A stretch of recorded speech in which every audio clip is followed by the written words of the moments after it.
Yes, definitely. I start to think that what if Trump is showing these detentions of cruelty, is treating these people like criminals, is televising it in this way to, in a weird way, somehow inspire people, quote unquote, to self-deport.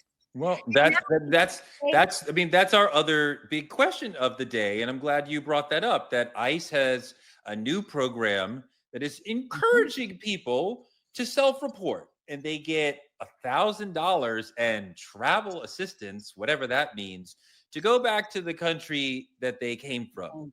Many people who live here as long-term undocumented immigrants have never lived in another country, or they were far too young, or they have really no connection to that country because they've been here for 5 or 10 or 20 years. Kilmar Abrego Garcia was here for many years. He's from here from 16 to, I believe, 28, 29 years old. So, I mean, there's no connection to El Salvador for him, for these people. So the notion, I mean, I struggle even, Dimitri, with like, should a government be asking people and creating conditions where people may want to self-deport? So if we give you a little carrot and we also give you this stick in another way, then you'll want to self-deport and we won't have to do our job. I'm like, if you can find these people and deport them legally, then you do that. But don't tell me you're doing it by making it like, well, if you self-deport, then you won't have to go through these horrific scenes. That's what it feels like they're doing. And that's exactly what they're doing.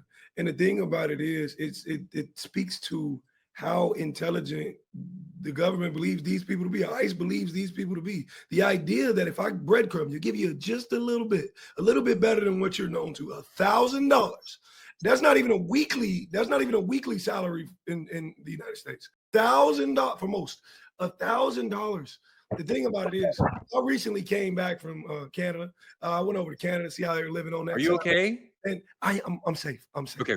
It was actually a very beautiful place. And you know, and I'm not going to say to my shock because I've known nothing about it, but it goes to show, and it showed me for sure, that stepping outside of what you're used to, even if what you were used to was a good thing, and seeing something else can make you attracted to it. So imagine if I came from nothing and I went to somewhere better. These people, I'm not turning myself in for $1,000. I'll tell you that.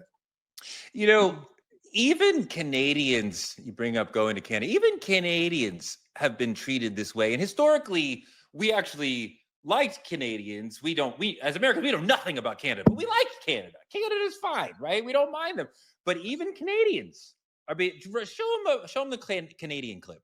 Jasmine Mooney is a Canadian citizen who had a work visa, no criminal record, and, quote, I was taken to a tiny freezing cement cell with bright fluorescent lights and a toilet. There were 5 other women lying on their mats with aluminum sheets wrapped over them, looking like dead bodies. The guard locked the door behind me. Quote, I was told to shower, given a jail uniform, fingerprinted, and interviewed. I begged for information. How long will I be here? I don't know your case, the man said. Could be days, could be weeks. But I'm telling you right now, you need to mentally prepare yourself for months. I want to hear all of you talk about Sarah first. What would you do if you were her? You don't have a phone call. You're stuck in the pokey. You can't get out. Yeah. Maybe weeks, maybe days, maybe months. The guy's telling you prepare mentally for months. What would you do? Well, I'm grateful to come from a family that is like Liam Neeson and Taken. If I go missing, they come looking. Okay, like I got a bunch of people that have my location. Sarah is loved. I can't go missing for long. Literally, if I don't talk to my parents, like if I miss a day, they're like, "Is everything okay? What's going on?" So I'm grateful for that. But also, I feel like the fact that these people think it's okay to treat a human being worse than a dog in a kennel. Like dogs in kennels have more space, get more love and more compassion than these people that are crammed together like sardines in a gate. I am not an animal. And so for me, my question is, what repercussions are there for the people that are wrongly choosing the wrong people? Because that Canadian woman had a work visa.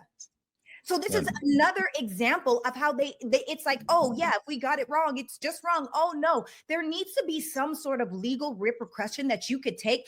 I'm suing. Something has, you can't accidentally grab me. But you know what, Sarah? You know, when you sue, you are speaking to the Department of Justice. And that is controlled by And here Donald we Trump, go. right? And we don't care, right? And the judge who you may see in your suit perhaps was appointed by Trump or hopes to move up. Because so it's very difficult to have any sort of recourse. I just want to remind folks before I hear from Dimitri what he would do, that these people, the Supreme Court has said, being in the country illegally in and of itself is not a crime. So just being here, having crossed the border, is not a crime. And the crime of crossing the border is a misdemeanor. It's not a felony. So this notion of like, they're criminals, they should be like, no. And you know what? People who are in this country illegally pay taxes. They have payroll taxes. They have taxes on their rent, or if they should own a home. So they are paying into the system. So they are not freeloaders. There is not this notion of immigrants commit less crime than natural born citizens. So there's not this notion that they are takers, they are criminals. All these are myths that are grafted onto immigrants in this country and other countries to make them look bad. But okay, Dimitri, the ICE guy grabs you. You're like, I'm Dimitri Wiley from Truth Talks. He's like, I don't care.